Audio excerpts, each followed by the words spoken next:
Hello and welcome to Akshu's Kitchen. Today we'll see how to prepare Chandhrakala sweet, which is also called as Gujjiya in North India, for which we will need the following ingredients to prepare approximately 20 sweets. 250 grams of plain flour or maida, that is all-purpose flour. This is for the outer covering, for which we will also need 4 tablespoons, that is 1/4 cup of ghee, that is clarified butter.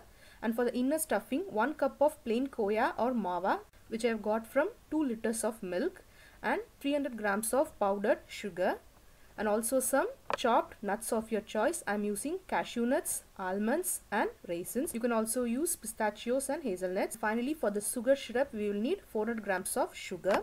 First, I am going to take the flour in a big bowl along with the 4 tablespoons, that is 1/4 cup of ghee, and I am going to mix these two ingredients completely well so that the ghee is incorporated by the flour very well. I am using my hands to crumble this dough completely, and then I am going to use warm water to knead the dough.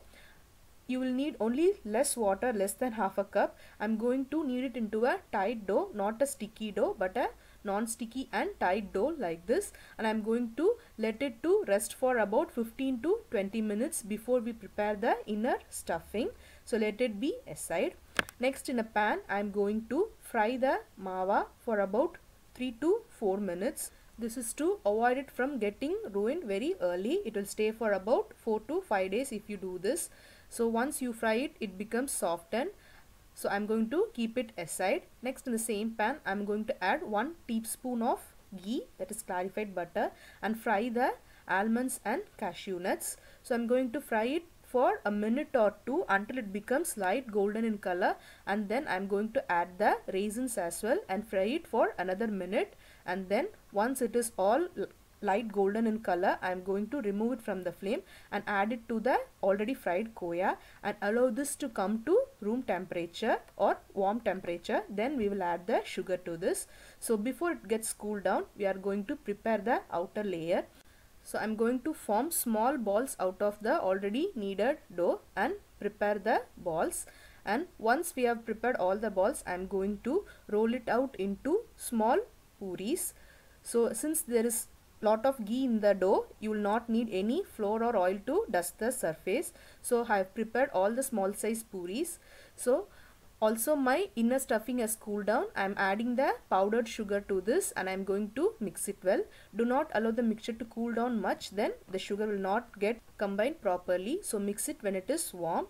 And now in a mold, I am going to place one of the puri and place about 1 tablespoon of filling in the middle and stretch it out, and I am going to close it and form the Chandhrakala sweet shape out of this.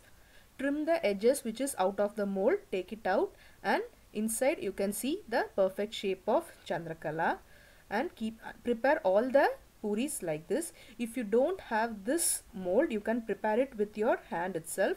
For that, again in one small puri, I am going to fill in the middle with 1 tablespoon of stuffing, and I am going to fold it into a semicircle and then seal the edges completely and tightly so that the stuffing does not comes out. So take care to seal the edges properly, and once you have sealed all the edges, you have to start from one corner. Just press the corner and fold it like this. Press it and fold it. Again press it and fold it. Press it and fold it. You have to continue this until you reach the other end. This is Chandhrakala done in South India. In North India, the same sweet is done in round shape. For that, what we have to do is, we have to take 2 puris. So this South India Chandhrakala is ready, and for the North India Gujjiya, we have to take 1 puri, and in the middle I am going to keep 1 tablespoon of stuffing, and I am going to cover this with another small puri. So I get a round shape. Chandhrakala is semicircle in shape and the Gujjiya in North India is circular in shape. So again I am covering this with another puri and seal the edges thoroughly and tightly. And again we have to do the same process as we did for Chandhrakala. Press and fold, press and fold, press, fold. This is nothing but like twisting a cloth or a rope.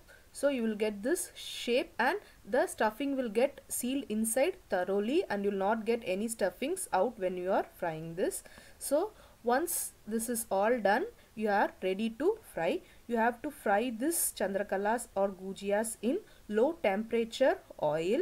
Do not use high temperature oil, because if you are using high temperature, then your Gujiyas or Chandrakalas will get fried instantly and you will have soggy texture in the center. So to prevent it and have crispy outer layer evenly, we are going to fry this in low temperature and low flame. You can see that it does not comes out instantly, but it takes time, which means the oil is only less hot.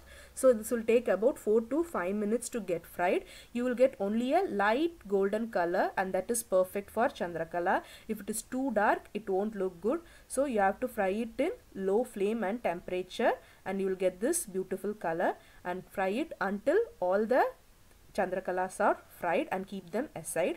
Next, for the sugar syrup, I am going to add the sugar in the bowl and add about half a cup of water. Do not add too much of water, then it will take time to prepare the sugar syrup. You have to get single thread consistency. To check the single thread consistency, just take a drop in your 2 fingers and press it like this, and see you will get a thread like shape there. Since I have not got it, I am going to allow it to cook for another 3 minutes, and I am checking it again. Now I can get a thread, but it breaks. It should not break like this. So again I am cooking it. So you will get a full froth like this if it is in the correct shape. So now I am going to check this again.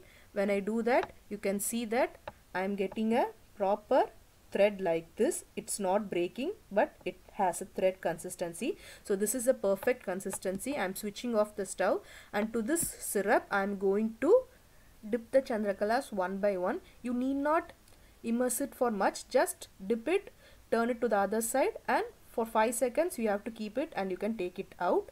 You have to repeat it until all the Chandrakalas are done, and keep it aside till it gets dried up. And Chandrakala is ready. You can garnish it with some chopped pistachios. If you are garnishing, try to garnish it before the sugar syrup dries, then only it will stick and get sealed properly. And Chandrakala sweet is ready, which is also called as Gujjiya in North India. Try it and you will really like it. Thank you for watching Akshu's Kitchen.